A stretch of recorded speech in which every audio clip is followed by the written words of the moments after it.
chairman of the Congressional Sportsmen's Caucus, and he was recently inducted into the California Waterfowlers Hall of Fame. So he obviously speaks with great authority on these issues and the impact of this unnecessary shutdown on hunters and related businesses in Northern California and Southern Oregon. With that, I would yield time, such time as you may consume, to my colleague from Washington State, Ms. DelBene. Thank you. Many of my colleagues today have been highlighting the impacts of the shutdown on sportsmen and women who are unable to access our national wildlife refuges for other public lands. As they've made clear today, this is a serious problem that's costing our country millions of dollars and is denying access to those who would otherwise be enjoying the great outdoors.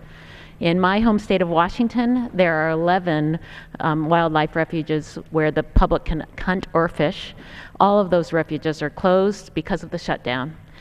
But it's not only recreational users that are being impacted. Commercial fishermen in my state will be seriously hurt in the coming weeks if this shutdown does not end. Right now, fishermen from Washington State are in Dutch Harbor, Alaska, getting ready for the Alaska king crab season that's supposed to start in less than a couple weeks. These are the same fishermen and boats that you see on the reality show The Deadliest Catch. But because of the shutdown, they may not get to start fishing this season. That's because the staff at the National Marine Fisheries Service have largely been furloughed.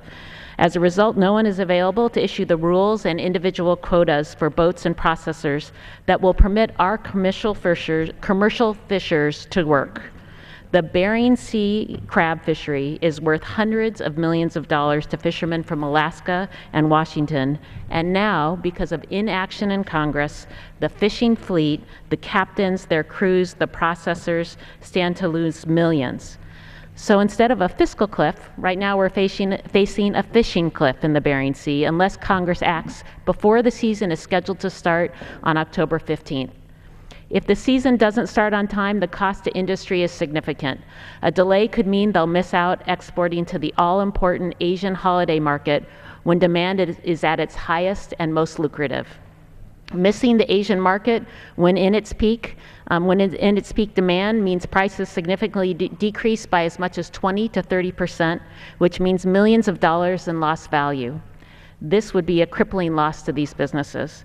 And in addition to the potential loss of millions of dollars caused by market disruptions, the effects of the shutdown will be felt in other ways. Fishing boats typically incur costs of roughly $1,000 per day while sitting tied to the docks. Things like moorage fees, fuel, and food to feed the crew all cost the boat owners money.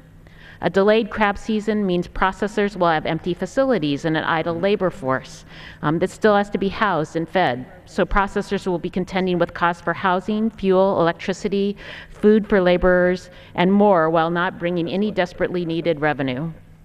Every day this shutdown continues, we're hurting the fishing industry. Without knowing when the season will start, these businesses have no certainty or visibility to plan. If we delay the start of the crabbing season by even a few days, we risk costing the entire industry millions of dollars in lost market value. This is unacceptable. Our fishermen deserve better than this.